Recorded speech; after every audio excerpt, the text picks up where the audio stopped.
Session में स्वागत करता हूं। मैं आशा करता हूं कि आप सभी लोग स्वस्थ हैं और आप अपने साथ अपने परिवार का यानी घर का परिवार और एमसीएल परिवार दोनों का ख्याल रख रहे हैं। एक्सरसाइज कर रहे हो, अपने हार्ट अपने लंग को मजबूत कर रहे हो और अपनी इम्यूनिटी को बढ़ा रहे हो। आप सभी को गणेश उत्सव की बहुत बहुत शुभकामनाएं। तो चलिए शुरुआत करते हैं आज के टॉपिक। दोस्तों, पिछले 15 दिन से हमने एक नए पर्व की शुरुआत की है और वो पर्व है बिजनेस का। और बिजनेस की व्याख्या अगर पूरी दुनिया में देखें कि क्या है बिजनेस की व्याख्या, तो वो ये है कि किसी एक वस्तु या सेवा का उत्पादन करना और उस वस्तु और या सेवा को ग्राहकों को जो जरूरत है उसकी जरूरत पूरी करना, उसको बेचना, ऑफकोर्स बेच के पूरी करना, और वो जो प्रॉफिट मिले उस प्रॉफिट के साथ सभी जो हित संबंधित या स्टेक होल्डर्स बिजनेस में होते हैं उनके लिए प्रॉफिट का जनरेशन करना। तो हम अभी इस अवस्था में है, हमने इस पर्व की शुरुआत की है कि हम इस पर्व में ऐसी वस्तु का निर्माण करके उसको बेचने वाले हैं और सबके लिए, हमारे पूरे फैमिली के लिए, किसानों से लेके चैनल पार्टनर से लेके सबके लिए प्रॉफिट का जनरेशन करने वाले हैं। इस पर्व को हम एग्जीक्यूशन का पर्व भी कहते हैं, क्योंकि जिससे ये वस्तु का निर्माण होगा, जहां से इस वस्तु का निर्माण होगा, ये सभी फैक्ट्रियां, इस फैक्ट्री का एग्जीक्यूशन करना ये बहुत प्राथमिकता होने वाली है इस पर्व में। तो इसीलिए ये पर्व एग्जीक्यूशन का पर्व है, इसलिए हम एग्जीक्यूशन पर्व भी कहेंगे। दोस्तों, हम जिस सेक्टर के लिए सब काम करने वाले हैं उस सेक्टर का नाम है बायोफ्यूल। और लोग शायद जानते हैं बायोफ्यूल के बारे में, उन्होंने सुना है बायोफ्यूल के बारे में, लेकिन जिस तरह से हम बायोफ्यूल इस सेक्टर को बड़ा करने वाले हैं, इस सेक्टर को डेवलप करने वाले हैं, इस प्रोजेक्ट्स को तैयार करके ये बिजनेस को डेवलप करने वाले, ये अभी तक दुनिया में कहीं हुआ नहीं है। बायोफ्यूल के बारे में लोगों ने जाना है, सोचा है, समझा है, लेकिन उसको बिजनेस में कन्वर्ट करना ये अभी तक किसी दुनिया में किसी भी कोने में किसी लेवल इस लेवल पे हुआ नहीं है। तो हमारा भी एक जो एग्जीक्यूशन है ये किसी भी नए बिजनेस सेक्टर जैसा ही है। बायोफ्यूल जिस लेवल का बिजनेस एमसीएल कर रही है, एक नए सेक्टर की शुरुआत है। जब भी नए सेक्टर की शुरुआत किसी भी दुनिया में किसी भी क्षेत्र में होती है, तो वो नया नया सेक्टर, वो नया क्षेत्र 3 चरणों से गुजरता है। सबसे पहला जो चरण होता है वो होता है कि बिजनेस को एस्टैब्लिश करना, यानी ऐसे वस्तु का निर्माण कीजिए आप जो वस्तु आप ग्राहकों को बेच सकते हो और उससे मुनाफा कमा सकते हो। ऐसे वस्तु, ऐसी सेवा जो ग्राहकों की जरूरत को पूरा कर रही है, ग्राहक उसको पैसे दे रहा है, खरीद रहा है, ग्राहकों को बहुत अच्छा अनुभव आ रहा है, ऐसे पूरे साइकिल का एस्टेब्लिश करना, स्थापना करना, ये किसी भी बिजनेस सेक्टर का पहला चरण होता है। इस चरण में हम एस्टेब्लिश करते हैं, स्थापित करते हैं कि देखो ये चीज तैयार की जा सकती है और ये चीज मार्केट में बेची जा सकती है और इससे हम लोग बहुत सारा बिजनेस तैयार कर सकते हैं। और इस पूरे बिजनेस साइकिल में ये जो पहला चरण है जिसमें बिजनेस साइकिल की स्थापना होती है, एस्टेब्लिश होता है, इसमें हर कोई चीज जो बिजनेस साइकिल में है वो ऐसा समझे कि प्रथम अवस्था में होती है, धीरे धीरे करके वो आगे आगे जाएगी। लेकिन प्रथम अवस्था में ये रॉ मटेरियल से लेके प्रोडक्ट से लेके सब कुछ चीजें होती है। अगर आप देखेंगे कि तो दुनिया की जो सबसे पहली कार बनी, वो कार, उस कार को रिवर्स गियर ही नहीं था। ऑफकोर्स बाद में जब उसका इस्तेमाल किया गया तो समझा कि रिवर्स गियर होना चाहिए। उसके बाद जब ज्यादा इस्तेमाल किया तो समझा कि उसमें एसी होना चाहिए, टेम्परेचर कंट्रोल होना चाहिए, बाद में सीट बेल्ट होना चाहिए।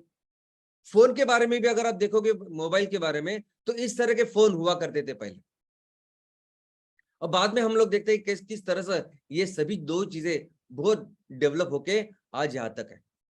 तो सबसे पहला जो चरण होता है वो होता है बिजनेस को एस्टैब्लिश करना उस वस्तु के साथ या उस सेवा के साथ। दूसरा जो चरण होता है वो चरण होता है ऑप्टिमाइजेशन का। तो एक बार आपने वो साइकिल तैयार की, आपने वो पूरी व्यवस्था दिखाई तैयार करके, तो उस व्यवस्था को सब बेहतर बेहतर ऑप्टिमाइज करना वो दूसरे चरण में होता है। तो उसमें रॉ मटेरियल से लेके उसके लॉजिस्टिक, ट्रांसपोर्टेशन, प्री प्रोसेसिंग से लेके मैन्युफैक्चरिंग से लेके उस वस्तु की स्पेसिफिकेशंस, कैसे ब्रांडिंग, प्रमोशन, कैसे कस्टमर्स को देंगे, कैसे उसको सर्विस प्रोवाइड करेंगे, इन सब चीजों के ऊपर काम किया जाता है और हर चीज को ऑप्टिमाइज किया जाता है। अब ये चित्र जो आप देख रहे हैं स्क्रीन के ऊपर, ये दुनिया के सबसे प्रसिद्ध महान व्यक्ति थॉमस एल्वा एडिसन इनकी है। और जो चीज उनके बाजू में है, ये दुनिया का सबसे पहला बल्ब है। आज आप देखते हैं कि बल्ब कितना है, इतना है, इससे भी छोटा सा है। डेकोरेशन की जो भी तोरण अगर आपने देखा, तो डेकोरेशन में तो इतने छोटे छोटे बल्ब आज तैयार होते हैं, लेकिन दुनिया का सबसे पहला बल्ब वो ये था जो आप देख रहे हैं। थॉमस एल्वा एडिसन दुनिया के बहुत जाने माने ऐसे साइंटिस्ट, संशोधक, ऐसे उनको पूरी दुनिया जानती है। उनके नाम के ऊपर 2000 से भी ज्यादा पेटेंट है। उन्होंने बल्ब के साथ उन्होंने मोशन पिक्चर यानी जो फिल्म बनाते हैं वो, टेलीग्राम, ऐसे कई सारे, जैसे 2000 से भी ज्यादा पेटेंट। तो आप सोच सकते हैं कि उन्होंने क्या क्या वस्तुओं का वो इन्वेंशन या खोज की होगी। दोस्तों, ये पहला बल्ब बनाने के लिए उन्हें 1008 प्रयोग करने पड़े, लेकिन वो उनका जो नजरिया है, उस नजरिए से ये कहते कि ये जो 1008 बार में फेल नहीं हुआ, तो मुझे ये समझा कि कौन से 1008 एक गलत चीजें हैं जो मुझे नहीं करनी है। तो इस तरह से ये थॉमस एल्वा एडिसन इनकी सोच थी। लेकिन क्या आप जानते हैं कि थॉमस एल्वा एडिसन संशोधक बाद में थे, वो पहले थे एंटरप्रेनर। और ये एंटरप्रेनर की सोच होती है जो उनके हर चीज में आती है कि 1% इंस्पिरेशन, 99% परस्पिरेशन। ये सभी जो आपने बहुत इंपॉर्टेंट ऐसे कोट अभी तक पढ़े होंगे, ये सभी थॉमस एल्वा एडिसन साहब के हैं। ये पहले प्राथमिक ऐसे उद्योजक ही है। उन्होंने सबसे पहले अपने बिजनेस की शुरुआत जब 12 साल के थे तब की। उन्होंने तब पब्लिशिंग एक कंपनी शुरू की और ट्रेन में वो अखबार वगैरह बेचते थे। दोस्तों, ये सभी उसके बाद जैसे बिजनेस की जरूरत होती है ना, तब उन्होंने ये सब चीजें शुरुआत की और उसमें से बिजनेस किए। और वो बहुत ही बड़े बिजनेसमैन करके अमेरिका में थे, पूरे दुनिया में मशहूर थे। दोस्तों, पूरी दुनिया में अगर आप देखोगे ना, तो जितने भी इन्वेंशन, जितने भी खोज हुए हैं, रिसर्च होते हैं, तो बहुत थोड़े ये प्योर रिसर्च यानी सिर्फ साइंस के ऊपर, बेस के ऊपर रिसर्च होते हैं। मैक्सिमम ये जो रिसर्च होते हैं, ये किसी जरूरत के कारण होते हैं। और जो मैक्सिमम जरूरत होती है, जिसके कारण ये सभी रिसर्च होते हैं, वो होता है बिजनेस। दोस्तों, बिजनेस एक ऐसी चीज है कि जिसकी वजह से मैक्सिमम ये नई रिसर्च डेवलपमेंट होती है, नई खोज अन्वेषण होती है, और उसका उपयोग फिर बिजनेस के लिए किया जाता है। अभी हमने देखा कि पहला फोन कैसे था, लेकिन आज की तारीख में अगर आप देखोगे तो वो कंपनी सबसे बड़ा बिजनेस कर रही है जो इस मोबाइल फोन के ऊपर रिसर्च में सबसे ज्यादा पैसा, सबसे ज्यादा टाइम अपना इन्वेस्ट कर रही है।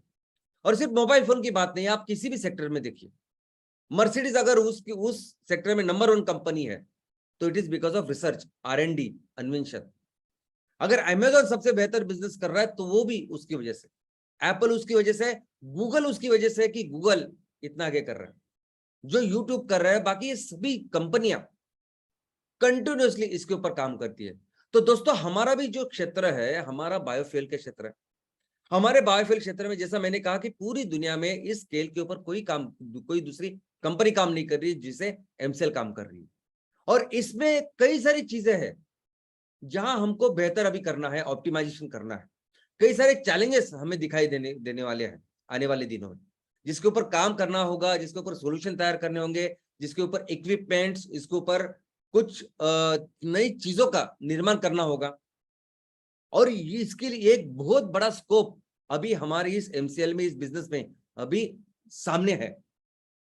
और दोस्तों, इसमें R&D में हमेशा आगे रहना, रिसर्च में आगे रहना, ये बहुत जरूरी है।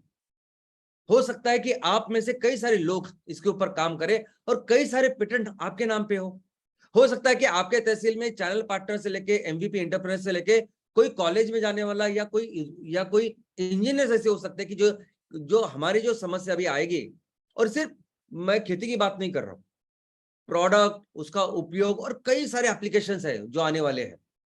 तो इन सभी चीजों में जो हमारे लोग काम करेंगे, उनके ऊपर शायद कुछ पेटेंट मिल सकते हैं, और जिस पेटेंट की वजह से उन्हें लाइफ टाइम उनको ये अच्छा इनकम मिल सकता है। लेकिन सबसे जरूरी ये भी है कि अगर हम इस काम को सही तरीके से करते हैं, अगर हम इस काम के ऊपर फोकस करते हैं, तो आने वाले दिनों में पूरी दुनिया में कहीं भी एक क्षेत्र कोई भी कंपनी कर रही है तो उस पर हमारा कंट्रोल हो सकता है कि उनको लगने वाला जो कोई टेक्नोलॉजी है, जो कोई इक्विपमेंट्स है, वो आज हम प्रोवाइड कर सकते हैं। जैसे जर्मनी आज पूरी दुनिया में, अमेरिका कई सारे क्षेत्रों में पूरी दुनिया को कंट्रोल कर रही है। तो उसी तरह एमसीएल भी आने वाले दिनों में ये बायोफ्यूल या ऑर्गेनिक फार्मिंग इन सभी क्षेत्रों में अपने पूरी दुनिया के ऊपर कंट्रोल कर सकती है। और ये ऑप्टिमाइजेशन की जो बात है, इसके लिए बहुत जबरदस्त स्टोरी है ये मैकडोनल्ड की। दोस्तों मैकडोनल्ड एक बहुत अच्छा एग्जांपल है जहां से हमें सबको सीखना होगा। इसमें अगर आप देख रहे हो तो ये दो आदमी जो नजर आते हैं, ये मैकडोनल्ड बंधु है, ब्रदर्स है। ये दो भाई थे कि जिन्होंने ये मैकडोनल्ड का पहला रेस्टोरेंट उन्होंने चालू किया। जैसे हमारा कोई वड़ा पाव का तो धंधा होगा या वड़ा पाव का कोई रेस्टोरेंट होगा, वैसे वहां एक बर्गर है, उस बर्गर का उन्होंने पहला ऐसा होटल शुरू किया। वो जमाना ऐसा था अमेरिका में कि हाईवे पे ऐसे बड़े बड़े होटल रेस्टोरेंट होते थे जिनको मॉडल कहते थे, और वहां हर कोई आदमी वहां कार लेके जाता था, कार में बैठा रहता था और वो कार से ही ऑर्डर देता था। और वहां वेटर आते थे, उनका ऑर्डर लेते थे। एक एक घंटा लगता था वो ऑर्डर लेने के लिए, 1-1.25 घंटा। तब तक ये सभी लोग जो गाड़ी में वहां आए हैं वो दारू बीरू पीते थे, सब कुछ अपनी मस्ती वगैरह करते थे और आराम से ऐसा होता था। लेकिन मैकडोनल्ड ऐसा रेस्टोरेंट था जो हटके, यानी वहां लोग गाड़ी में तो छोड़िए, लोग बाकायदा लाइन लगा के आते थे। और जो कचरा आपको बाकी के होटल में आजू बाजू दिखेगा, वो कोई भी कचरा यहाँ नहीं था। और उससे सबसे अच्छी बात है ना, अगर आपने ऑर्डर दी वहां तो सिर्फ 30 सेकंड में, यानी अनबिलीवेबल, सिर्फ 30 सेकंड में वहां आपको ऑर्डर मिलती थी। और यही कारण था कि यहाँ इस मैकडोनल्ड में लोग परिवार सहित आते थे, परिवार सहित आते थे और उस रेस्टोरेंट का पूरा आनंद लेते थे। बाकी किसी भी होटल में जहां ऐसी गंदी हरकतें होती थी वहां लोग नहीं जाते थे। लेकिन ये दो भाई थे, वो अपना बिजनेस बहुत अच्छी तरीके से कर रहे थे। उनको इसको आगे बढ़ाने की कोई सोच नहीं थी। वो ऐसा मानते थे कि अगर हम लोग इसको बढ़ाए तो हम लोग ना क्वालिटी मेंटेन कर पाएंगे, ना वो अच्छी जो एक्सपीरियंस है ग्राहकों को देना है वो नहीं कर पाएंगे। तो क्यों ये फ्रेंचाइजी करना या क्यों इसको आगे बढ़ाना। लेकिन इस बिजनेस को एक्चुअली बिजनेस में तब्दील किया अगर किसी ने, तो उसका नाम है रे क्रॉक, जो आपको दिखाई दे रहे, जो इधर है। रे क्रॉक ये पर्सन थे कि जिन्होंने इस एक आउटलेट को इस तरह से बिजनेस में कन्वर्ट किया, इस तरह से ऑप्टिमाइज किया कि आज दुनिया में 38,000 से भी ज्यादा इसके आउटलेट्स हैं। 100 देशों में ये लोग अपना बिजनेस, अपना धंधा करते हैं। किस तरह से करना चाहिए, ये बात बहुत सीखने जैसी है। मैं आपको रिक्वेस्ट करूंगा कि आप सभी लोग इसके ऊपर बनी एक मूवी जरूर देखिए जिसका नाम है दी फाउंडर। इंग्लिश में ये मूवी है, ओटीटी नेटफ्लिक्स पे अवेलेबल है।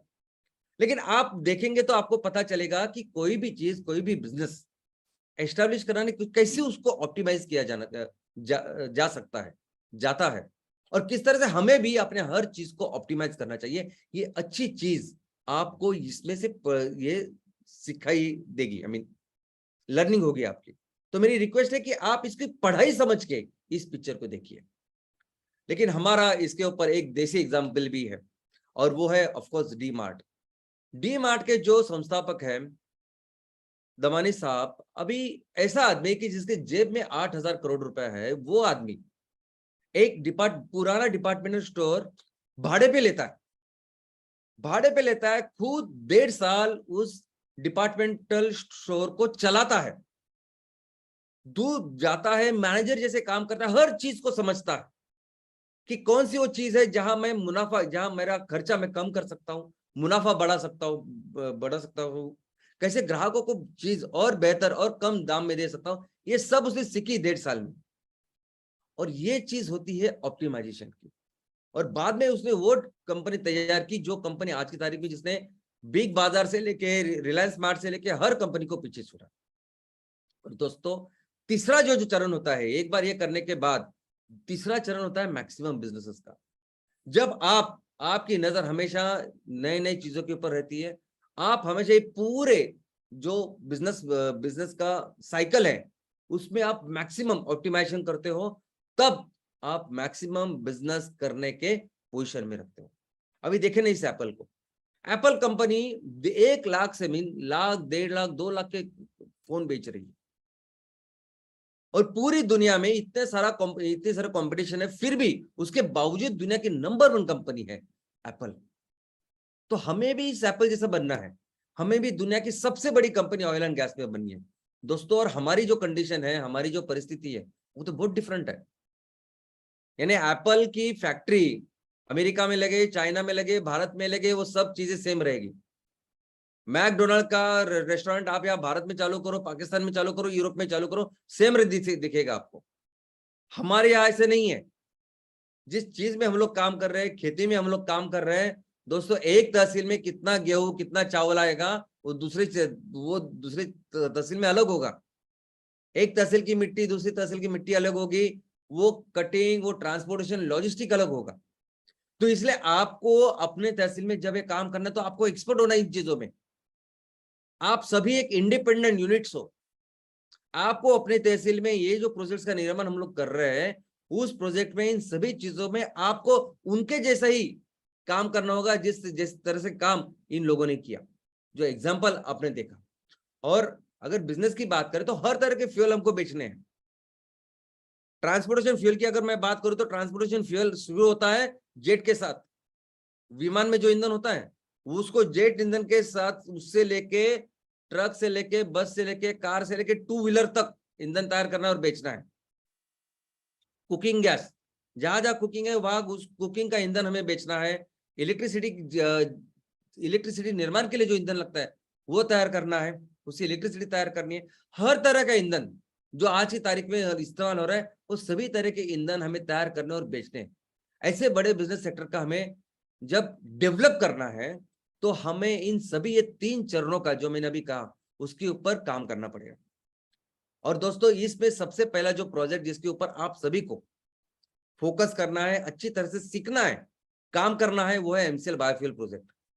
मुझे लगता है कि अभी तक आपको पता चला होगा कि एमसीएल बायोफ्यूल स्टेट प्रोजेक्ट, ये जो प्रोजेक्ट है, ये सही मायने में हमारे तीनों जो सेक्टर्स है उसको ओपन करने वाला है। ये वो प्रोजेक्ट है कि जिसमें सभी तरह के ईंधन से लेके, ऑर्गेनिक प्रोडक्ट से लेके, इको फ्रेंडली प्रोडक्ट्स, ये सभी होने वाले। ये मैंने बार बार बताया कि किस तरह से मिथेनॉल और सब कुछ होगा। आपको इस पहले प्रोजेक्ट में हम लोग कोई भी गलती नहीं करना चाहते।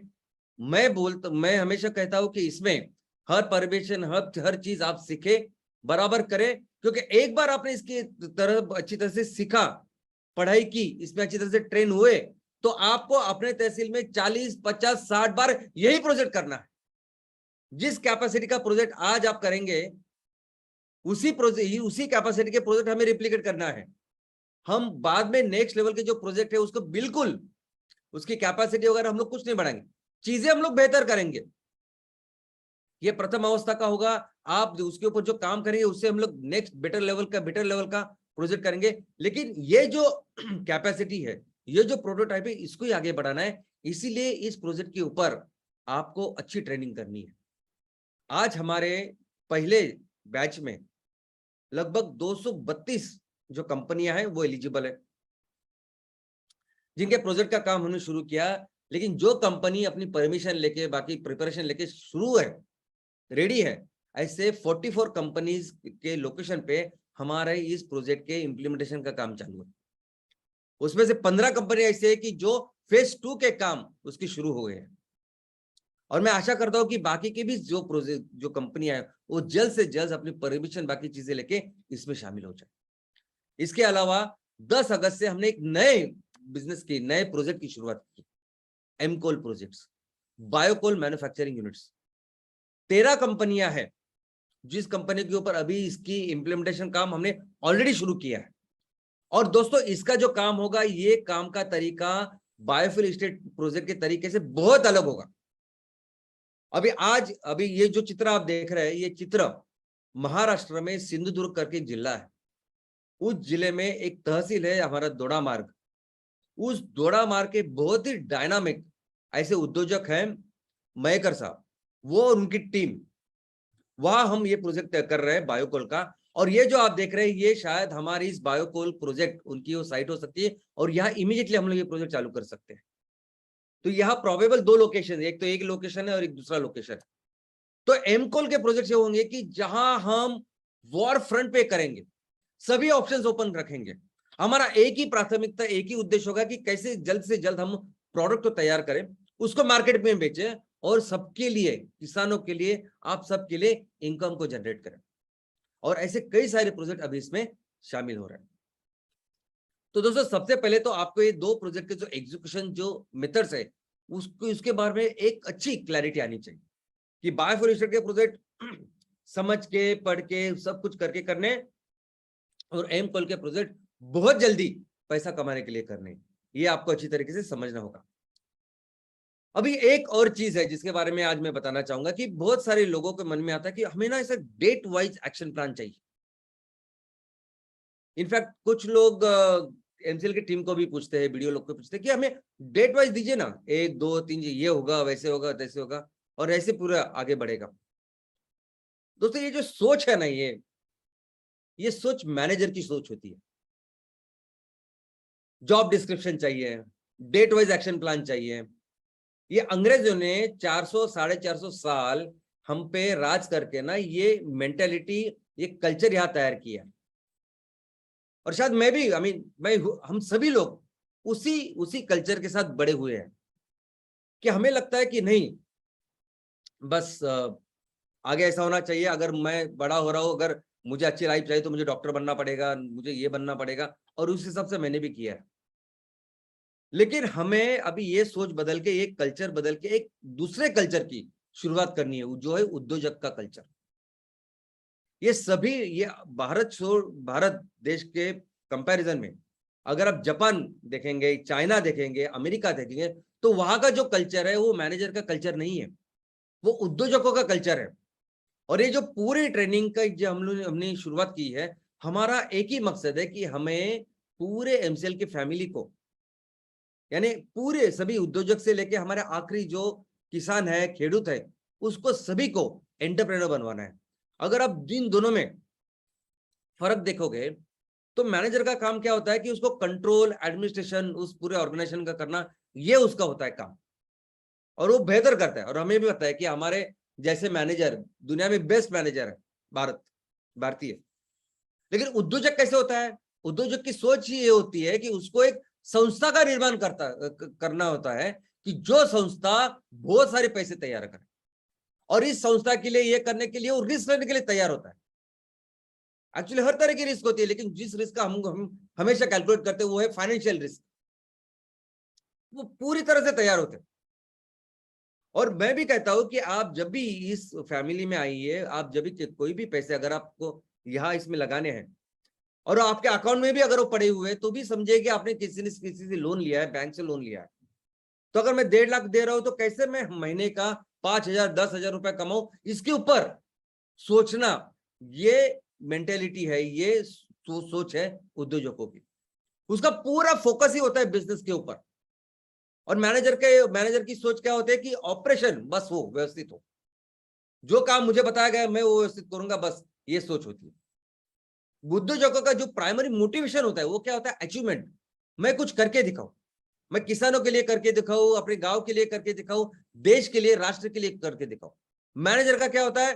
पावर। उसका मेन मोटिवेशन क्या होता है? पावर।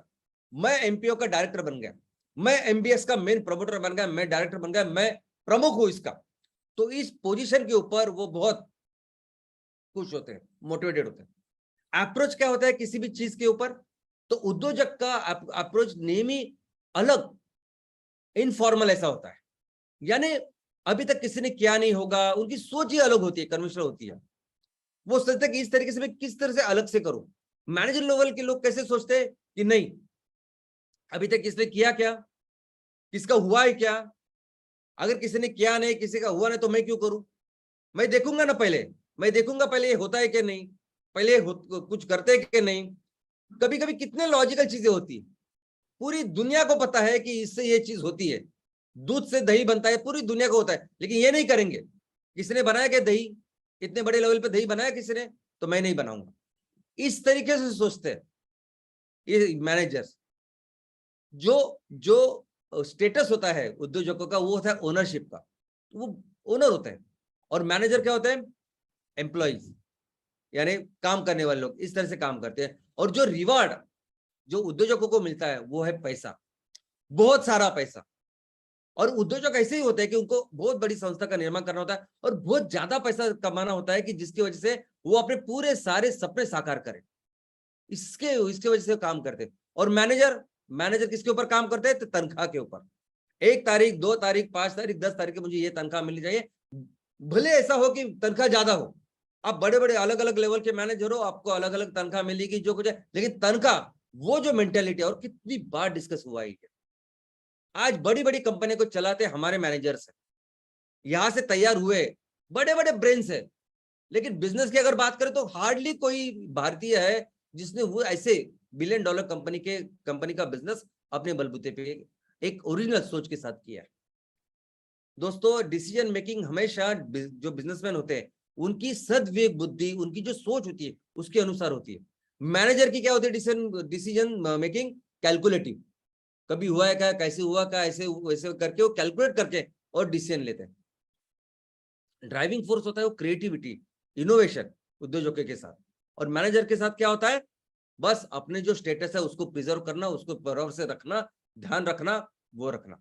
यानी टिपिकल मैनेजर, टिपिकल क्लर्क की जो मेंटालिटी वो होती है। रिस्क, यानी जो जो उद्योजक लेवल की मेंटालिटी होती है, जो चाइना में या बाकी देशों में, वो रिस्क टेकर रहते हैं, नई नई चीजें करते हैं। नहीं नहीं, अभी रिस्क का मतलब ये नहीं कि आप 10वें माले पे जाओ उसकी कूदी मारो, ऐसे कोई नहीं बोलता। पूरी दुनिया में कोई नहीं समझते कि आपको ऐसा करना है। लेकिन जहां अगर किसी ने कुछ किया नहीं अभी तक, तो वहां जाके करना, कुछ करके दिखाना, वो रिस्क है।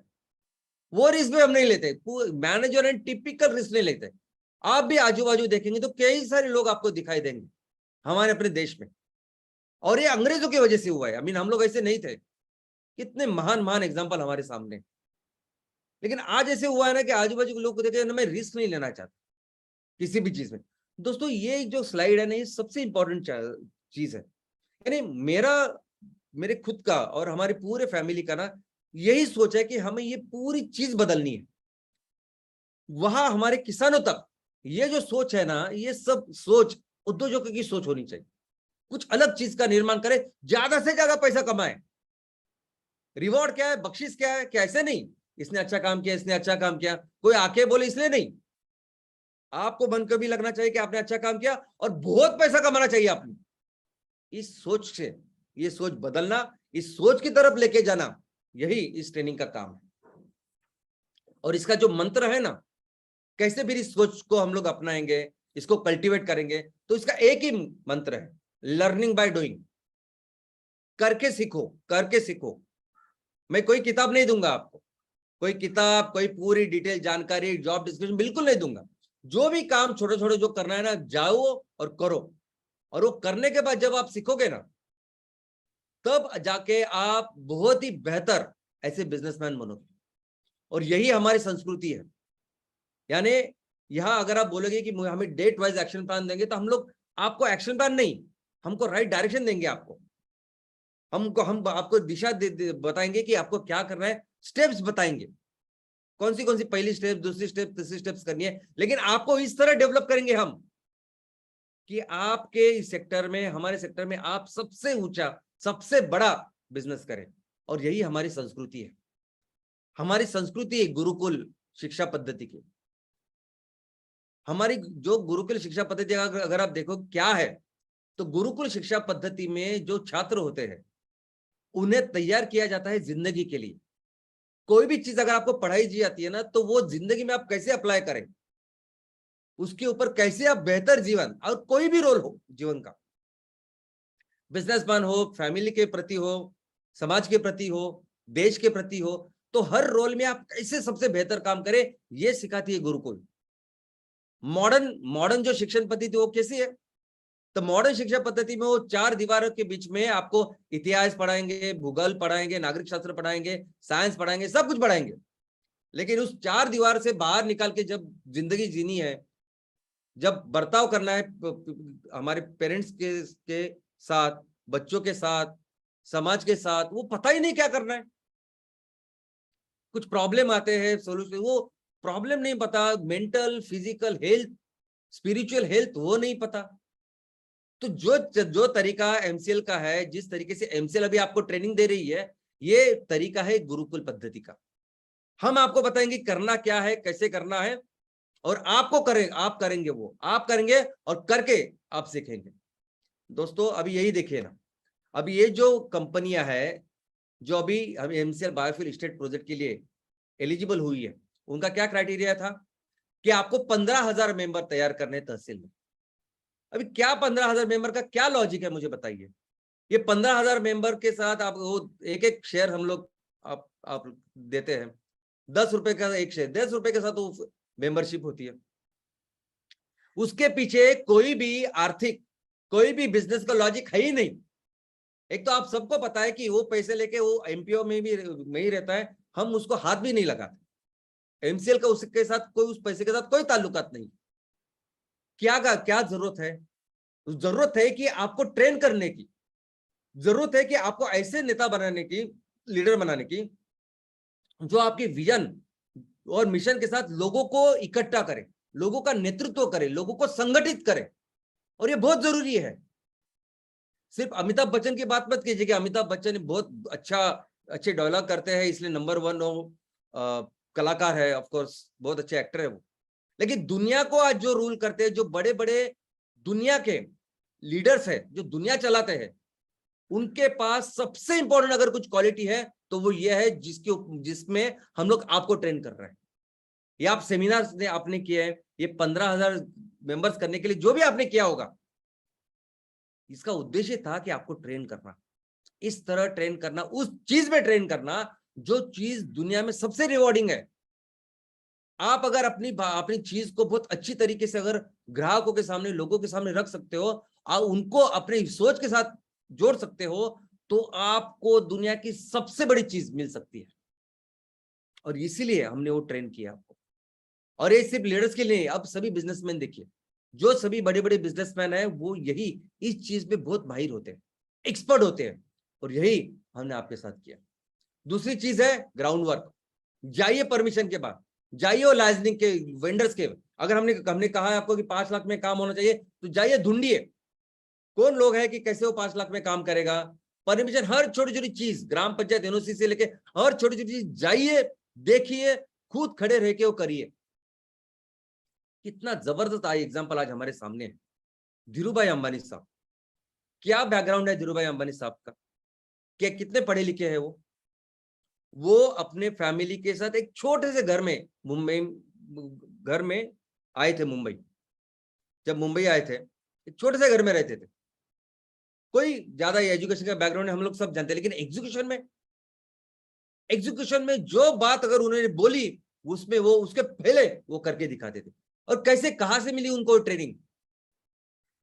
क्या ये ट्रेनिंग कोई भी फॉर्मल, कोई भी इंस्टीट्यूट नहीं देगा दुनिया में, कहीं आपको इंस्टीट्यूशन में नहीं मिलेगा, करने से मिलता ही है। और अगर आपको आज पटवारी से प्रॉब्लम हो रही है, ग्राम सेवक से प्रॉब्लम हो रही है, आपको कई सारी चीजों की प्रॉब्लम हो रही है, तो पॉजिटिवली लीजिए, ट्रेनिंग समझिए इसको। आज समझिए 2022 में अगर ये परिस्थिति है, तो ये 1980 में, वो 80-90 के दशक में क्या हुआ होगा जब इन्होंने शुरुआत की होगी। इनके सामने कितनी परेशानियां, कितनी डिफिकल्टी, कितनी चुनौतियां इनके सामने हुई होगी, वो किसी किताब में नहीं मिलेगी आपको। लेकिन ये चुनौतियां आती ही हमको ट्रेन करने के लिए, ये समझिए ना आप। ये उन्होंने बहुत बड़ी बड़ी मुश्किलों का सामना किया होगा, तब जाके इतने महान बिजनेसमैन बने हैं। और बिजनेस की जहां तक बात है, वो टाइम तो ऐसा टाइम था कि बिजनेस में लोग सिर्फ इकट्ठा, एक ऐसी टीम होती थी, वही लोग बिजनेस करते थे। किसी भी सेक्टर में जाओ आप, वही जो गिने चुने लोग होते, वही आपस में बिजनेस करते थे। किसी तीसरे वाले लोग, तीसरे बाहर के आदमी को बिजनेस में ऑलमोस्ट घुसना नामुमकिन था। ऐसे वक्त में अगर वो गए हैं, उन्होंने वो मुश्किलों का सामना किया है, तो वो थी उनकी बेस्ट ट्रेनिंग। अगर आप भी ये सब कर रहे हैं, तो ये है आपकी बेस्ट ट्रेनिंग। अच्छी बात है कि कोई आपको अलाके नहीं दे रहा है। अभी देखे ना किस तरह के एग्जाम्पल हमारे फैमिली में भी है। एक तरह हो सकता है कि एक कोई कनेक्शन है या परमिशन, उसके लिए 10 लाख 15 लाख लोग मांग रहे हैं, ऐसा भी हो सकता है, हुआ है, हो रहा है हमारे सामने। और यहाँ ऐसे ऐसे भी एग्जांपल है कि जहां सिर्फ 2000 5000 में वही परमिशन उन्होंने लेके आई है, और वो 2000 भी क्या है, तो सरकार की फीस है। तो ये चीजें आपको बेहतर बनाने के लिए सामने आई है, उनका सामना कीजिए और ट्रेन हुई है उसके साथ।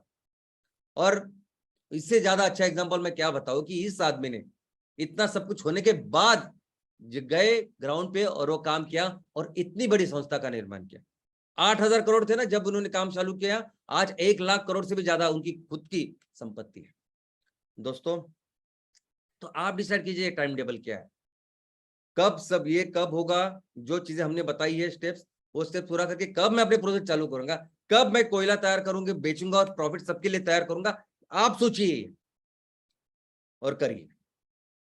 और एक चीज आती है सामने, और एक सोच शायद लोग आपको पूछते होंगे कि एमसीएल के पास सच्ची में इससे पैसा है क्या, सच्ची में एमसीएल के पास पैसे है कि ये प्रोजेक्ट लगाएगी, आगे जाएगी, कुछ काम करेगी। अगर ये सब कुछ नहीं होता तो ये जो नए पर्व की हमने शुरुआत की वो किस बिना पे की है हम लोगों ने। और आज परिस्थिति आपको पता है क्या, आज जिस परिस्थिति में हम लोग सब जी रहे हैं, क्या परिस्थिति है आज की परिस्थिति में ऑनलाइन जुगार की कंपनी लोग डाल रहे हैं। जुगार के लिए आप 50 रुपए 100 रुपए जुगार होता है वो। ऑनलाइन रमी, ऐसी कंपनी 8-8 10-10 हजार करोड़ की कंपनी बनी है। रमी, बचपन में अगर ताश को हाथ लगाना यानी पाप था, हमारे माता पिता बिल्कुल ताश को हाथ लगाने भी नहीं देते थे। ऐसी संस्कृति, ऐसे इसमें मैं बड़ा हुआ हूं। और वो ऑनलाइन करके पूरी तरह से ओपनली जुगाड़ कर रहे हैं, और वो अगर 10,000 की करोड़ 10-15 हजार की करोड़ की कंपनी बन रही है, लोकल डिलीवरी करने वाली कंपनी वो 25-30 हजार करोड़ की कंपनी बन रही है, इनको अगर पैसा मिल रहा है तो आप क्या सोचते हैं। एमसीएल जो कुछ काम कर रही है, ये फंडिंग और इसके बिना, इसके बावजूद विदाउट इसके सपोर्ट हम लोग ये सब काम कर रहे हैं। दोस्तों, हम जिस सेक्टर में काम कर रहे हैं ना, उस सेक्टर में सबसे ज्यादा निवेश होता है। पिछले साल 160 लाख करोड़ से ज्यादा पैसे निवेश हुए, और आज भी इस साल भी अनुमान है कि 193 लाख करोड़ इतना निवेश होगा इस सेक्टर में। क्या बात करते हैं आप ग्लोबल वार्मिंग की। अभी मैडम ने इतना सब कुछ बताया, लोगों को पता है सब, पर समझता नहीं कि क्या जिसमें जहां, और छोड़िए किसी शहरों में कुछ कुछ हो रहा है, आप कहीं किसी भी शहर में अगर रह रहे होगे तो आपको पता चला होगा कि अभी कितने पिछले 4-5-10 सालों में कितनी परिस्थिति बिगड़ रही है। लेकिन कोई, जैसे इन्होंने कहा, ये बराबर है, अंतरराष्ट्रीय लेवल पे चर्चा नहीं करेंगे कोई, क्योंकि इतना सारा पैसा जा रहा है। एक ग्लोबल वार्मिंग सिर्फ बात करने की बात है, लोग इतना पैसा डाल रहे हैं इसमें। पिछले साल जितना पैसा डाला था उससे ज्यादा पैसा इस साल जा रहा है ऑयल एंड गैस और इस ग्लोबल ये जो चीजों में आप जिसकी बात कर रहे हैं। क्यों जा रहा है इतना पैसा, क्योंकि जरूरत है ना, इसके बिना जिंदगी नहीं है। ये जो सेक्टर है, इस सेक्टर के बिना आज हम लोग जिंदगी को सोच भी नहीं सकते। ये जो एनर्जी, ये जो ईंधन है, ये कंपलसरी है। मैं कितना भी आपको बोलूं कि आप पर्यावरण के लिए काम करो, इसका मतलब आप पुणे से मुंबई साइकिल पे तो नहीं आएंगे ना, गाड़ी से ही चला के आएंगे, ट्रेन से आएंगे, जिससे भी आएंगे उसको ईंधन लगेगा। आज ये जो मैं आपको पिक्चर दिखा रहा हूं, ये एक जर्मनी का पिक्चर है और एक दूसरा यूके का है। अब जर्मनी, यूके, फ्रांस, ये तो ऐसे देश है कि नंबर 1 पे है इसके ऊपर काम करने के लिए, ग्लोबल वार्मिंग के ऊपर काम करने के लिए, ये कोयला बाकी सबके ऊपर झगड़ा करने के लिए, उसको निकालने के लिए आंदोलन में पहले स्थान पे है ये कंपनी, ये देश। फिर भी ये उनका चित्र है कि वहां आज वो कोयला जला रहे और इलेक्ट्रिसिटी का निर्माण कर रहे हैं, क्योंकि ऑप्शन ही नहीं है। ये न्यूक्लियर की जो एनर्जी आती है, न्यूक्लियर तो ऐसी चीज है कि जो कुछ सेकंड में सब कुछ तबाह कर सकती है, तो क्या करें फिर। और ऐसी चीजों में अगर एमसीएल काम कर रही है, तो दोस्तों मैं आपको बता दूं, जिस स्केल के ऊपर एमसीएल काम कर रही है, वो स्केल दुनिया में कोई भी कंपनी, कोई भी देश नहीं काम कर रहा। आज ऐसी स्केल में हम लोग काम कर रहे हैं, और काम क्या कर रहे हैं, ऐसी जरूरत के ऊपर काम कर रहे हैं। बाकी की जो कंपनी मैंने बताई ना, वो बंद हो गई तो भी किसी का कुछ फर्क नहीं पड़ेगा। ये जो ऑनलाइन की कंपनी बाकी सब ये नहीं हो तो भी फर्क नहीं पड़ता है। लेकिन अगर ईंधन और ऊर्जा नहीं है तो बहुत फर्क पड़ेगा, और उसके ऊपर हम लोग काम कर रहे हैं। तो ऐसी परिस्थिति में अगर हम हैं, इस परिस्थिति में सोल्यूशन का काम हम लोग कर रहे हैं, इतने बड़े स्केल के ऊपर कर रहे हैं, और पूरी दुनिया को जब इसकी जरूरत है, तो आपको क्या लगता है कि पैसे नहीं है? आपके अभी प्रोजेक्ट को जितने पैसे चाहिए, जितने और अच्छे पैसे, गलत पैसे नहीं जो हमको फिर से गुलाम बनाए, ऐसे पैसे नहीं, ऐसे सब पैसे हैं, इसलिए हम आपके सामने खड़े हैं। 1% भी अभी आपके दिमाग में ये आना नहीं चाहिए अभी इसके बाद। सिर्फ आपका फोकस होना चाहिए आपके लक्ष्य के ऊपर। हमारा सबका लक्ष्य, जिसके लिए हमने शुरुआत की है ना, हमारा जो लक्ष्य है उसके ऊपर हम सबका फोकस होना चाहिए। और क्या है कि पूरी दुनिया के लिए 20% हमें ऑयल एंड गैस का निर्माण करना है और उसको बेचना है। दोस्तों, जितना लगता है ना ऑयल और गैस, भारत 3.5% से लेकर 4, मैक्सिमम 4.5% इतना इस्तेमाल करता है। जो आज की तारीख में सबसे ज्यादा दुनिया में ये माल बेचता है वो है रशिया। 10% जितना ऑयल एंड गैस है वो रशिया आज की तारीख में पूरी दुनिया को बेच रहा है, और इसलिए आज उसकी इतनी दादागिरी है। और ऐसी कंडीशन में मैं बोलता हूं कि हम सब लोग मिलके 20% तक ईंधन दुनिया को तैयार करके बेच सकते हैं, और हमको बेचना है। तो सोचिए हम अपने देश की इकोनॉमी को कहां लेके जा सकते हैं, कहां लेके जाना है। किसानों के बारे में सोचिए कि किसान किस लेवल पे जाएंगे, वो काम करना है। हमें पूरी दुनिया के लिए 20% कोयला तैयार करना और बेचना है। जो कोयला आपने अभी देखा, ये कोयला भी अगर आपने किया तो आज जो कोयला 60 लाख करोड़ का मार्केट है, हम जब इसमें उतरेंगे तो शायद हो सकता है कि वो 100 लाख करोड़ का मार्केट बने। और इसमें जब मैं सोचता हूं कि 20% माल तैयार करके हमें बेचना है, तो सोचिए किस तरह से हम लोग ये पूरा पैसा हमारे किसानों को देंगे और क्या बदलाव लाएंगे। और ये इन्वेस्टर्स वगैरह जो आने वाले जो पैसे वगैरह है, उसकी चिंता मत कीजिए आप। जो लोग आज की तारीख में वो 190 लाख करोड़ डाल रहे हैं ऑयल एंड गैस में, उनको भी कहीं ना कहीं लगता है कि ये पैसे से कुछ मैं बेहतर करूं, अच्छा करूं, इस प्लानिट के लिए करूं, लोगों के लिए करूं, एनवायरनमेंट के लिए करूं, लेकिन सॉल्यूशन नहीं है। तो आने वाले दिनों में तो हम चुनेंगे लोगों को कि किनके पैसे को हाथ लगाना है। ये लाइन में आएंगे और हमको चुनना पड़ेगा, हम राइट लोगों को चुनेंगे। ये बाकी की कंपनियां करती है पैसे के लिए, वैसा नहीं करेंगे हम लोग। हमारे सब इक्विटी वगैरह देके जो कुछ हमेशा मैं बात करता हूँ स्टार्टअप, आपकी रिस्पॉन्सिबिलिटी क्या है इस पूरे कंडीशन में, वो समझिए। और आपकी रिस्पॉन्सिबिलिटी एक ही है, और वो है सैटरडे सेशन। एक ही रिस्पॉन्सिबिलिटी है। आप कुछ मत बेचो, कुछ बिजनेस की बात मत करो, कुछ बिजनेस कुछ करो मत। आप सिर्फ अपने ग्राम पंचायत में जहां भी आप हो, आप अपने तहसील में, तहसील लेवल के लिए आप सैटरडे सेशंस करो। आप अपने गांव के लिए हफ्ते में एक दिन खड़े रहो।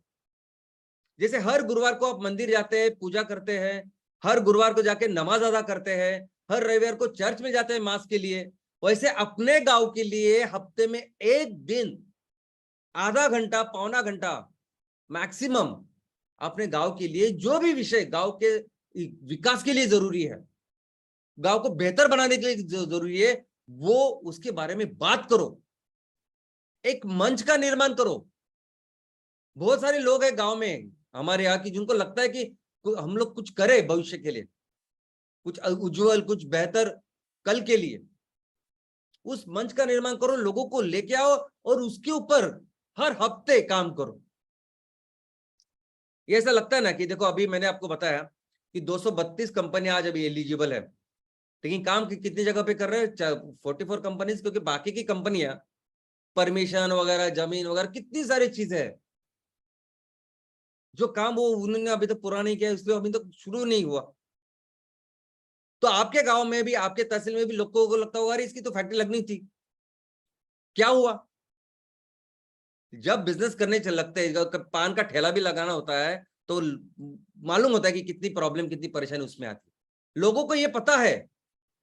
आप ऐसा मत बोलिए कि लोग इसके लिए आपको बोलेंगे। लोगों को पता है ये सब चीजें होते हैं। लोगों को एक्चुअली जरूरत क्या है आप समझिए।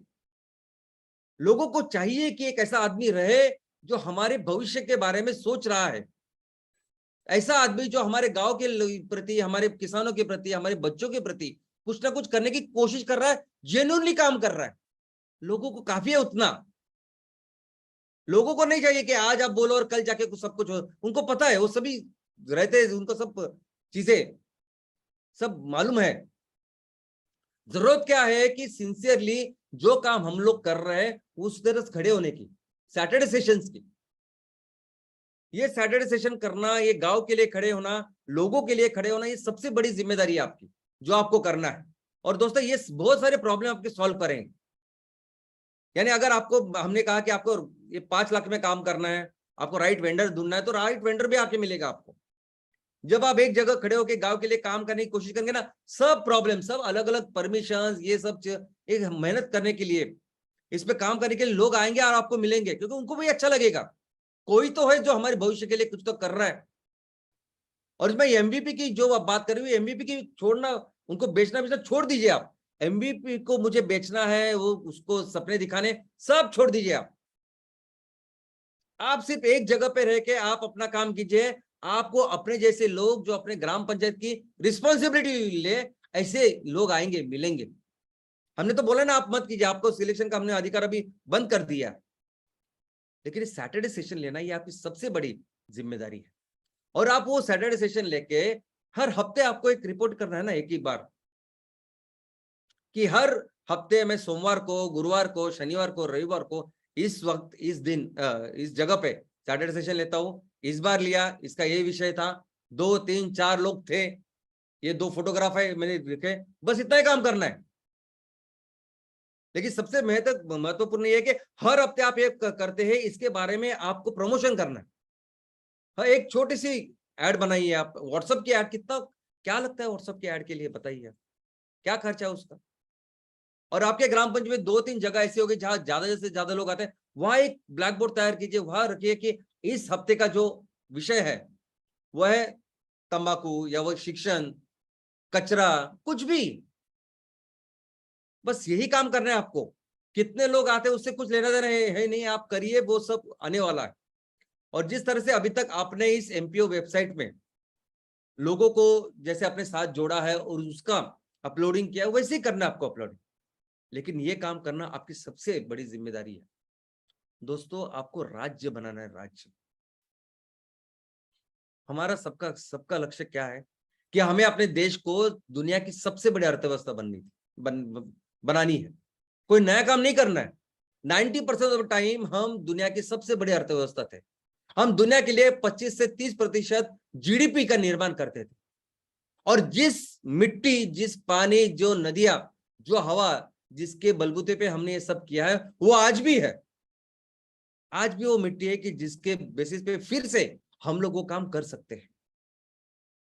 और दोस्तों हमारा यही लक्ष्य है कि, और मैं तो कहता हूं कि जो जरूरतें तब थी उससे ज्यादा जरूरत आज है दुनिया की, जो हम लोग बेच सकते हैं। और अगर हमें देश के लिए काम करना है तो आपके तहसील के आपको के लिए आपको क्या करना है, तो आपको अपने तहसील को एक राज्य में तब्दील करना है। एक ऐसा राज्य, एक सुजलाम सुफलाम राज्य जो हर चीज में स्वयं पूर्ण हो, जो पूरी तरह से एक वैभवशाली राज्य हो। यानी आपके गांव में, आपके तहसील में इस तरह के शिक्षण व्यवस्था होनी चाहिए कि जो पूरी वर्ल्ड क्लास, यानी दुनिया में सबसे अत्युच्च जो बेस्ट हो सकता है पॉसिबल, वो वहां होना चाहिए। जो सबसे बेस्ट मेडिकल जो सुविधा होनी चाहिए वो वहां होनी चाहिए। यानी मैंने कहूंगा कि वह शिक्षण सुविधा यानी मॉडर्न स्कूल ही होने चाहिए, गुरुकुल हो, कुछ भी हो, लेकिन उसका दर्जा वर्ल्ड क्लास होना चाहिए। मैं नहीं कहता कि एलोपैथ के इंजेक्शन वहां हो, आयुर्वेद हो, लेकिन बेस्ट वर्ल्ड क्वालिटी के होने चाहिए। जो भी इंफ्रास्ट्रक्चर लगता है, रोड से लेके सब कुछ बेस्ट होना चाहिए। और ये काम हम आप अपने तहसील में कीजिए। आप अपने तहसील को एक जबरदस्त, वैभवशाली, समृद्ध ऐसा राज्य बनाइए, अपने लोगों का राज्य, अपने बोली भाषा का राज्य। और दोस्तों ये राज्य के लिए एक सिंगल पॉइंट एजेंडा क्या है, तो वो ये है कि हमें अपने तहसील में 3,000 करोड़ का माल तैयार करना और बेचना है, बस। और आप किसी भी दूसरे तहसील के साथ खुद को कंपेयर मत कीजिए। आपके पास क्या खेती की जमीन है, नहीं है, क्या रेगिस्तान है, क्या पहाड़ है, कोई उससे फर्क नहीं पड़ता। आपको सिर्फ एक ही सोच होनी चाहिए कि मुझे अपने तहसील में 3,000 करोड़ का माल तैयार करना और बेचना है। बस ये एक सिंगल एजेंडा फोकस है दोस्तों। अभी ये मंदिर जो आप देख रहे हैं, पद्मनाभ स्वामी मंदिर जो केरला में स्थित है, इसमें इतना सोना है, इतना सोना है, सुप्रीम कोर्ट की अभी उस निगरानी में ये है कि इतना सोना है कि हम लोग पूरी देश का कर्जा उतार सकते हैं। ये सोना, इतना सोना इसमें भरा हुआ है। और ऐसे कई सारे मंदिर हो सकते हैं, लेकिन ये सोना कहां से आता है, कहां से आया? एक राजा ने दूसरे राजा के साथ लड़ाई की, बाद में वहां से सोना लूट के आया, इससे नहीं आया कभी। बिजनेसेस किए हमने, पूरी दुनिया को मसाले बेचे, पूरी दुनिया को वस्त्र बेचे, शिप बिल्डिंग में पूरी दुनिया में नंबर 1 थे, तब जाके इतना सोना, इतनी समृद्धि हमारे पास थी। और आज भी वो हमें करना है। आज भी जिस बायोफ्यूल में, जिस ऑर्गेनिक प्रोडक्ट्स की हम लोग बात कर रहे हैं, पूरी दुनिया को जरूरत है उसकी। और भारत में वो क्षमता है, आपके तहसील में, आपके गांव में वो क्षमता है दोस्तों। लेकिन इस बार ख्याल ये रखना है कि जब हम एक राज्य का निर्माण करें, तब उसकी ओनरशिप 100% हमारी लोगों की, और वो किसी भी दूसरे के हाथ में नहीं जानी चाहिए। तो इसलिए आपका फोकस एक ही है दोस्तों, और वो है सैटरडे सेशन। और सैटरडे सेशन में फिर से बोलता हूं कि सैटरडे सेशन के लिए आपको 100% एमवीपी कीजिए, 100% बाद में कीजिए, बाद में सैटरडे सेशन लीजिए, ये अपने दिमाग से निकाल दीजिए। अगर आप तहसील में एक अकेले हो ना, तो बस आप एक अकेले सैटरडे सेशन लीजिए। अगर आपके पास 80 ग्राम पंचायत है, 5-10 सिर्फ एमवीपी है, तो अपने वो 5-10 एमवीपी के साथ सैटरडे सेशन लीजिए। वो 10 अपने अपने ग्राम पंचायत में करेंगे, आप तहसील में करोगे, और उतना कीजिए। बस यही काम कीजिए, सेल मत कीजिए। वो एमवीपी को सेल करना, वो बाकी कुछ करना, वो वो उसके ऊपर मत ध्यान दीजिए आप।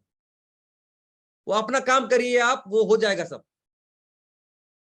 क्या दोस्तों, ये सब जो चीजें हैं ना, जो मैं आपको बार बार बोल रहा हूँ, ये दोस्तों पैसे के लिए नहीं है। देखो, अगर पैसे के लिए होता तो मुझे ये करने की जरूरत नहीं है, ना आपको ये करने की जरूरत है। आप और मैं, हम लोग जो है वो पैसे के लिए नहीं कुछ कर रहे हैं। ऑफकोर्स पैसा माध्यम है कि जिसके वजह से हमें सब करना है, इसलिए बिजनेस कर रहे हैं। लेकिन हम सब जो मिले हैं, जो इस फैमिली का निर्माण किया है, वो एक बहुत बड़े उद्देश्य के लिए। और वो उद्देश्य है स्वराज्य का निर्माण करना, हर तहसील को एक स्वराज्य बनाना जो अपने लोगों का हो। कोई भी जरूरत अगर आपके गांव में लोगों की है, यानी रहने के लिए जगह, खाने पीने के लिए व्यवस्था, रोजगार की व्यवस्था, शिक्षण, कोई भी चीज की व्यवस्था, उतना बिजनेस करे और अपना एक राज्य निर्माण करे, समृद्ध वैभवशाली मार्ग, यही ये काम है। और इसी उद्देश्य के साथ हम लोग सब मिले हैं। और दोस्तों, हर हफ्ते मैं रिव्यू लूंगा, हर हफ्ते मैं पूछूंगा कि आपने क्या किया, हर हफ्ते मैं आपको पूछूंगा कि आपने सैटरडे सेशन किया क्या नहीं। मैं देखूंगा और मैं देखता रहूंगा, पूछूंगा बार बार, और तब तक बोलता रहूंगा जब तक आप ये करते नहीं। ये माँ होती है ना हमारी, ये बचपन में माँ बोलती है ना कि नहाओ नहाओ, हर दिन नहाओ। हम लोग कितने दिन उसको ना बोलते हैं, कितने महीने उनको ना बोलते हैं, लेकिन माँ बोलना छोड़ती है क्या? नहीं। वो तब तक नहीं छोड़ती जब तक हमें पता नहीं चलता कि सुबह नहाना कितना जरूरी होता है, और उसके फायदे हमें समझते नहीं। वैसे मैं आपके पीछे रहूंगा, मैं आपको ये करने के लिए बार बार सैटरडे सेशन के लिए बोलूंगा, और तब तक मैं आपके पीछे रहूंगा, आपके लिए बार बार आपके पीछे लगूंगा एक सब काम करने के लिए, जब तक हम हर तहसील को एक सुजलाम सुफलाम राज्य नहीं बनाते। धन्यवाद, थैंक यू। जी हाँ श्याम सर, हम सब आपके साथ हैं, और जब जब आप जो भी कहेंगे वो हम पूरे